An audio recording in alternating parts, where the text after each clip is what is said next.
നമസ്കാരം. കണ്ണൂർ വൺഷൻ്റെ എല്ലാ പ്രിയപ്പെട്ട പ്രേക്ഷകർക്കും വിഷു ആശംസ നേരെയാണ്.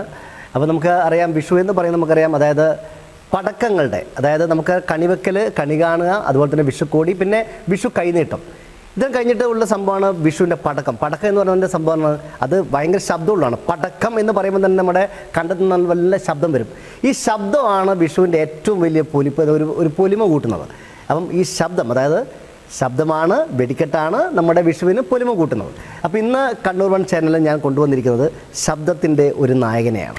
അതായത് ഈ വിഷു ദിനത്തിൽ വിഷു ശബ്ദവിശേഷം നമ്മുടെ പ്രിയപ്പെട്ട, അതായത് കോഴിക്കോടിൻ്റെ മണ്ണിൽ, അതായത് കോഴിക്കോടല്ല, കണ്ണൂരും കോഴിക്കോടും പേരുള്ള ഒരു കലാകാരനാണ് ദേവരാജ് ദേവ് ഫ്രം കാലിക്കറ്റ്, കണ്ണൂർ. പക്ഷേ അത് കണ്ണൂരാണോ കാലിക്കറ്റ് എന്നാണ് നമ്മൾ പണ്ടേ പറഞ്ഞിരിക്കുന്നത്.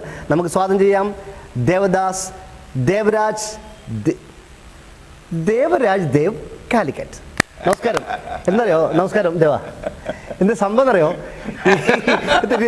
ദേവരാജ് ദേവ് എന്നാണോ? അല്ല, എന്താണ് ഈ ദേവരാജ് ദേവ് എന്നുള്ള സംഭവം പേരില്? അങ്ങനെയൊന്നുമില്ല. അതായത് ദേവരാജൻ എന്നാണ് റെക്കോർഡിക്കൽ ദേവരാജൻ എന്നാണ്. ഫേസ്ബുക്കിലെ പേരാണ് ദേവരാജ് ദേവ്. ഈ ഫേസ്ബുക്ക് വന്നേരം അങ്ങോട്ട് മാറ്റി, അല്ല അങ്ങനെ മാറ്റി. പക്ഷെ സിനിമയിലും ഒക്കെ കൊടുക്കുമ്പോ ഇപ്പം അങ്ങനെയാണ് കൊടുക്കുക, ദേവരാജ് ദേവ് എന്ന് കൊടുക്കുന്നത്. അതാണ് ഞാൻ നമ്മുടെ ദേവരാജോട്ട് പരിചയപ്പെട്ട് ഒരുപാട് വർഷമായി. അപ്പം അന്നേ നമ്മൾ ദേവരാജ എന്ന് വിളിക്കുന്നത്. പക്ഷേ ഇപ്പം ദേവരാജ് ദേവ് എന്ന് വന്നുകൊണ്ട് ചെറിയൊരു കൺഫ്യൂഷൻ. സ്വന്തം സ്ഥലം കോഴിക്കോടാണോ? അല്ല, രണ്ട് പേരുണ്ട്, കണ്ണൂരും കോഴിക്കോടുമായിട്ട് അങ്ങോട്ടും ഇങ്ങോട്ടും പേരുള്ളൊരു സംഭവമാണ്. അച്ഛൻ അമ്മ രണ്ടുപേരും കണ്ണൂരാണ്. കണ്ണൂർ എന്ന് വെച്ചാല് കൂത്തുപറമ്പിന് അപ്പുറത്തേക്ക്. അമ്മ മട്ടന്നൂരുകാരിയാണ്. അമ്മ മട്ടന്നൂര്, അച്ഛൻ കൂട്ടുപുഴ കേരളത്തെ കർണാടകത്തിന്റെ ബോർഡറിലാണ്. അവിടുന്ന് അച്ഛന് കോഴിക്കോട് ഗുരുവായൂരപ്പൻ കോളേജിൽ ജോലി ഉണ്ടായിരുന്നു. അപ്പം അവിടെ നിന്ന് ഞങ്ങൾക്ക് ക്വാർട്ടേഴ്സ് കിട്ടിയപ്പം അങ്ങനെ ഞാൻ 6ാം ക്ലാസ് വരെ എവിടെ പഠിച്ചിട്ടുള്ളൂ? നാട്ടിൽ കണ്ണൂർ പഠിച്ചിട്ടുള്ളൂ. 7 മുതൽ ഞാൻ കോഴിക്കോട്. അങ്ങനെയാണ്. അങ്ങനെ അവിടെ ശരിക്കും 7ാം ക്ലാസ് മുതലാണ് കലയുടെ സംഭവം തുടങ്ങുന്നത്. അങ്ങനെയല്ല, 7 വന്നു, കോഴിക്കോട് വന്നു. 8ാം ക്ലാസ് മുതലാണ് ടൗണിലേക്ക് മാറ്റി ചേർത്തിയത്. ടൗണിൽ ഗണപതി ബോയ്സ് സ്കൂൾ ചാലപ്പുറം. അല്ല, അവിടെ ഈ ഗേൾസ് ഒന്നും ഉണ്ടായിട്ടില്ല, ബോയ്സ് മാത്രം. അല്ല, അച്ഛനൊരു ദീർഘവീക്ഷണം ആയിരിക്കാൻ സാധ്യതയുണ്ടോ എന്നൊരു സംശയമുണ്ട് അല്ലേ? അവിടെ ക്ലാസ്മേറ്റ് ആയിരുന്നു ഹരീഷ് കണാരൻ. 8ാം ക്ലാസ്സിൽ.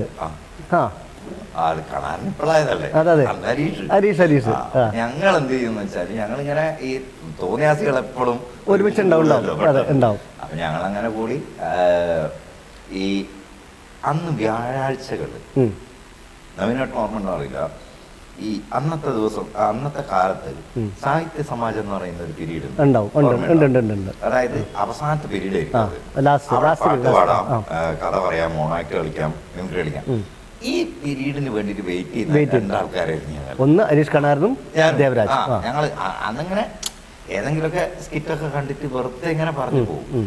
ആ സൗഹൃദം പിന്നെ അങ്ങനെ പോയിട്ടുണ്ട്. അപ്പോൾ ഈ നമ്മൾ ഈ കണ്ണൂരിൽ നിന്ന്, അതായത് എങ്ങനെ, പിന്നെ കോഴിക്കോട് 7ാം ക്ലാസ് പഠിക്കുന്ന സമയത്ത് കോഴിക്കോട് എത്തി, അച്ഛൻ അവിടെ ജോലി കിട്ടിയ സമയത്ത്. പിന്നെ അപ്പം അതുകൊണ്ട് പിന്നെ കണ്ണൂരിൽ വ്യക്തി സംഭവം കണ്ണൂർ വരും. എന്റെ കുടുംബം മൊത്തം കിടക്കുന്നവരല്ലേ. എന്റെ അമ്മേന്റെ കുടുംബം കിടക്കുന്നത് മട്ടന്നൂരുണ്ട്. ഞാൻ പിന്നെന്ന് വെച്ചാൽ പണ്ടത്തെ മാതിരി ഇപ്പം എപ്പോഴും അങ്ങനെ വരാനൊന്നും പറ്റില്ല. പക്ഷെ എന്നാൽ തെയ്യത്തിന് ഞാൻ പോകും.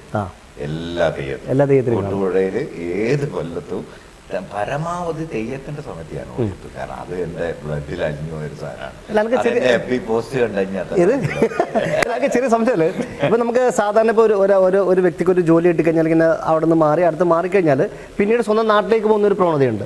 പക്ഷെ എന്തുകൊണ്ട് നിങ്ങളുടെ അവിടെ കോഴിക്കോട് തന്നെ സെറ്റിൽ ചെയ്ത്? എന്തുകൊണ്ട്? ഒരു കാര്യം അറിയാം, തെയ്യം കെട്ടാൻ വേണ്ടിയിട്ട് എന്തെല്ലാം ശ്രമങ്ങൾ നടത്തിയ ആളാണ് ഞാൻ അറിയാം. തെയ്യം കെട്ടാൻ നോക്കി. എനിക്ക് മിമിക്രിയിൽ അത്യാവശ്യം നല്ല അംഗീകാരങ്ങൾ ജനങ്ങൾ തന്നിട്ടുണ്ട്. ഞാൻ ചെയ്ത സാധനങ്ങളിൽ. അല്ലെങ്കിൽ എന്റെ കൂട്ടുകെട്ട്, ആ കൂട്ടുകെട്ടിൽ വന്നിട്ടില്ല. ഇപ്പൊ ജാലിയം കാണാൻ ഏതൊരാളോട് പറഞ്ഞാലും പെട്ടെന്ന് മനസ്സിലാവും.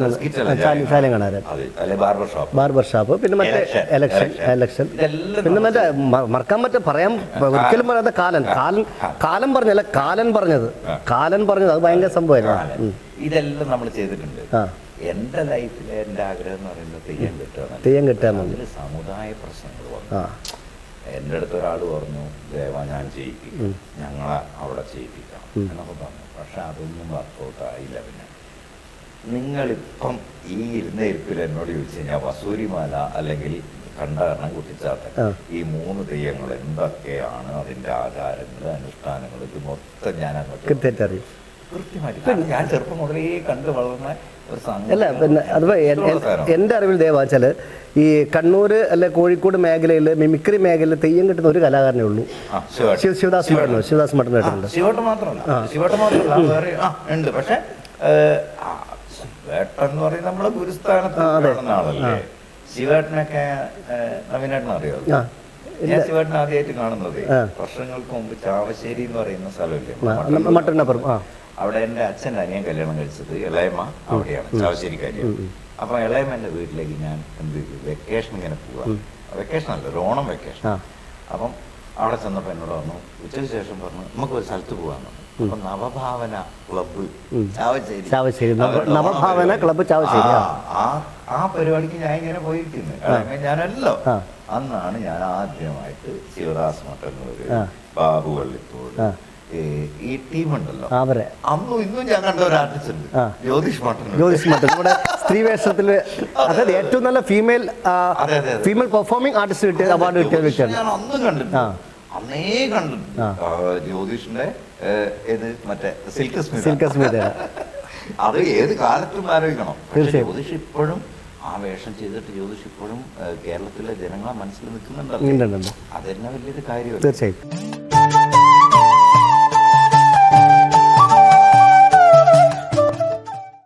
ആധുനികതയുടെ ചാരുതയും പാരമ്പര്യത്തിന്റെ പ്രൗഢിയും ഒത്തിണങ്ങിയ ഫർണിച്ചറുകൾക്കായി ഹോം സ്റ്റൈൽ ഫർണിച്ചർ, ഗവൺമെന്റ് ഹോസ്പിറ്റലിന് സമീപം, എരിപുരം, പഴയങ്ങാടി.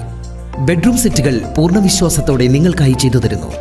തേക്ക്, mahogany, acacia, MDF, particle board എന്നിവയിൽ തീർത്ത ഫർണിച്ചറുകൾ ഹോം സ്റ്റൈൽ ഫർണിച്ചർ ഒരുക്കുന്നു. റീപോസ്, ഡോക്ടർ ബാഗ്, ഷെർലോൺ, സാറ, കോഹിനോർ, റെപ്കോ, എക്ലിപ്സ് എന്നീ കിടക്കകളും ഇവിടെ ലഭ്യമാണ്. ഫോൺ 9447622220, 9847343830.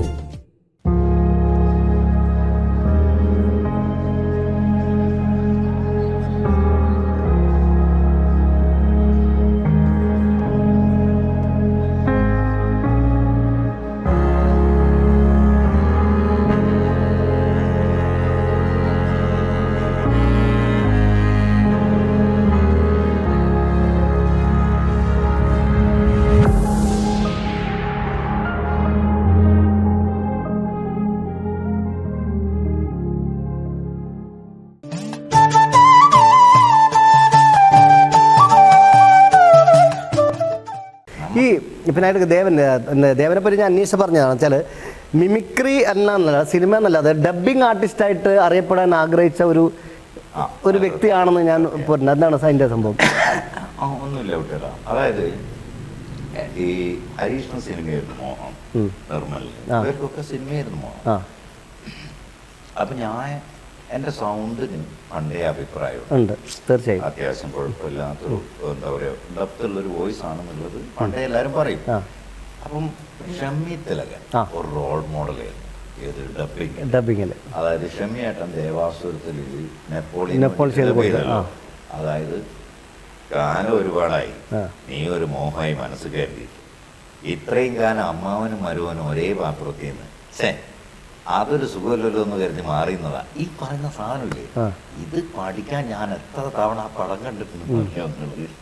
അത് കഴിഞ്ഞ് പിന്നെ ഷമ്മിയേട്ടനെ ഞാൻ ഇങ്ങനെ ഫോളോ ചെയ്തപ്പോ സമൂഹം എന്ന് പറഞ്ഞ പടം, സമൂഹത്തിൽ രാജപീഠ വല്ലാണ്ട് വേറെ വില്ലുണ്ട്, രാജലക്ഷ്മി, MLA രാജലക്ഷ്മി, ഈ സുഖവും ഇങ്ങനെ പോണ സാധനം ഇയാളെ പിറകേ ഞാൻ പോയി. എത്ര പടം വോയിസ് എവിടെ കേൾക്കണം അവിടെയൊക്കെ ഞാൻ പോയിട്ടുണ്ട്. ഇനി ഏറ്റവും വലിയ സാധനം പറഞ്ഞ പ്രഭാകർ എന്ന് പറയുന്ന നടനില്ലേ, തമിഴ് ധ്രുവത്തില് നരസിംഹ മന്നാടിയാർ, ഇത് നിന്റെ ബുദ്ധിയാണല്ലേ, ഹാഫ് മാൻ ഹാഫ് ലയൺ.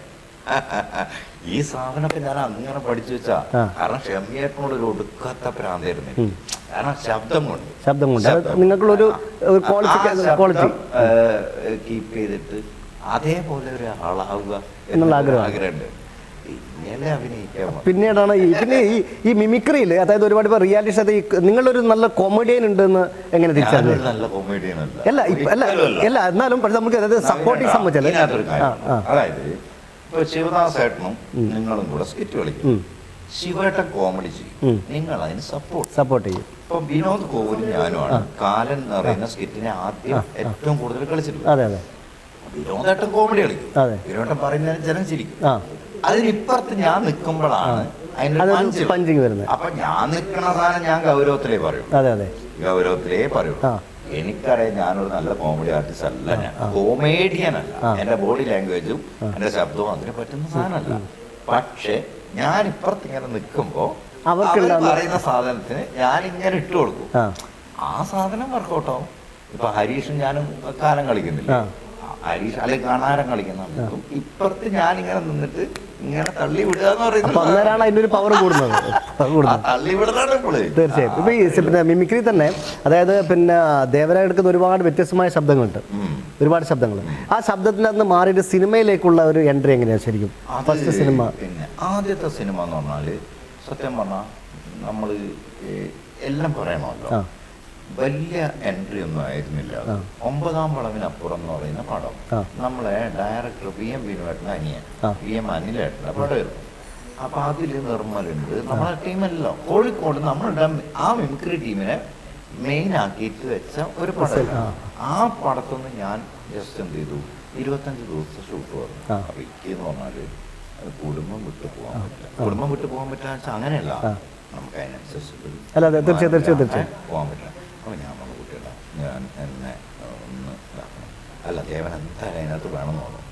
ഞാൻ ക്ലീൻ ഷേവ് ആണ്, ആ സമയത്ത് അല്ല ക്ലീൻ ഷേവ് അടിച്ച് ഞാൻ കഥാപാത്രത്തിന് വേണ്ടിയിട്ട് മുട്ടയടിച്ചു. എന്റെ ക്യാരക്ടർ എന്ന് വെച്ചാൽ ഗുണ്ടയാണ്, അതിന് വേണ്ടിയിട്ട് മീശ എല്ലാം പഠിച്ച്. ഗുണ്ട എന്ന് പറയുന്നത് നമ്മളെ ജെന്നിഫർ എന്ന് പറയുന്ന ആർട്ടിസ്റ്റല്ലേ, ഫീമെയിൽ, നമുക്ക് എന്റെ കസവേലൊക്കെ അഭിനയിച്ച ജെന്നിഫറാണ്. അവരുടെ ബാക്കില് അവരുടെ അസിസ്റ്റന്റ് ആയിട്ട് നിൽക്കുന്ന തെലുങ്ക് ക്യാരക്ടറാണ് ആലോചിക്കണം. അപ്പം എനിക്ക് ഇത്ര വലിയ മീശയൊക്കെ വെച്ച് കൗണ്ടർ മീശ, ഒമ്പം മീശയൊക്കെ, അതായത് ഒരു അണ്ണാൻകുട്ടി ചേരിത്തുപ്പ് അതുപോലെ സംഭവം. ഞാനത് ചെയ്ത് പണം വന്നു. നമ്മളിപ്പം പണം വിജയിക്കലും പിന്നെ നമ്മൾ ചെയ്യേണ്ട കാര്യം നമ്മൾ ചെയ്യാന്ന് എന്നെ ആരും തിരിച്ചറിഞ്ഞില്ല എന്നുള്ളതാണ്. അതിനുശേഷമാണ് KK രാജീവേട്ടൻ വിളിക്കുന്നത്. ഇത് നമ്മുടെ ഏഷ്യാനെറ്റിലടക്കം ഏറ്റവും അധികം സൂപ്പർ ഹിറ്റ് സീരിയൽ ചെയ്ത ഡയറക്ടറാണ് KK രാജീവ്. രാജീവേട്ടൻ ഒരു ദിവസം നേരിട്ട് വിളിച്ചു, എന്നോടൊന്ന് പുതിയ പടം തുടങ്ങാൻ പോകുന്നത് വരുമെന്ന് ചോദിച്ചു. പോയിട്ട് അതില് ബൈജുവേട്ടനും എന്റെ പൊന്ന് ചേച്ചി എന്താ ഈ പറയുന്നത്, ബൈജുവേട്ട CI, ഞാൻ ബൈജുവേട്ടൻ്റെ ഡ്രൈവർ, പോലീസ് വേഷം, ഒരു കോൺസ്റ്റബിൾ വേഷം. അതിൽ 15 ദിവസമൊക്കെ ഷൂട്ടുണ്ടായിരുന്നു. പക്ഷെ സിനിമ വന്നപ്പം എവിടെയെന്നായിരുന്നു ആ പടത്തിൻ്റെ പേര്. സിനിമ വന്നപ്പം ഞാൻ തമാശക്കാണെങ്കിൽ അതിൽ പിന്നെ ആശാ ശരത്ത് എല്ലാവരും ഉണ്ടായിരുന്നു. കുഴപ്പമില്ലാണ്ട് പോയൊരു പടം. പക്ഷെ എന്തോ അന്നത്തെ ഒരു സമയത്ത് അത് ഇതായി. പിന്നെ അതിനുശേഷം ഇപ്പം ഞാൻ അഭിനേട്ടന മുമ്പിൽ ഇരിക്കുമ്പോൾ ഞാൻ 12 സിനിമ ചെയ്തു. ഇപ്പം നമ്മുടെ ഈ ഒരു സിനിമേന്റെ സംഭവം എങ്ങനെയാണ്? ഇപ്പം പൊറാട്ട് നാടകം സിദ്ദിഖ് സാർ പ്രൊഡ്യൂസ് ചെയ്യുന്ന പടം. സാറ് മാത്രമല്ല വേറെ 2 സുഹൃത്തുക്കളും ഉണ്ട്. സാറാണ് അതിന്റെ സാറിന്റെ കൂടെ അസിസ്റ്റന്റ് ആയിരുന്ന നൗഷാദ് സഫ്രോൺ എന്ന് പറയുന്ന ആളാണ് ഡയറക്ടർ. എന്റെ ഏറ്റവും അടുത്ത കൂട്ടുകാരനാണ് സുനീഷ് വാർണർ. പുള്ളി സ്ക്രിപ്റ്റ് എഴുതുന്ന പടം.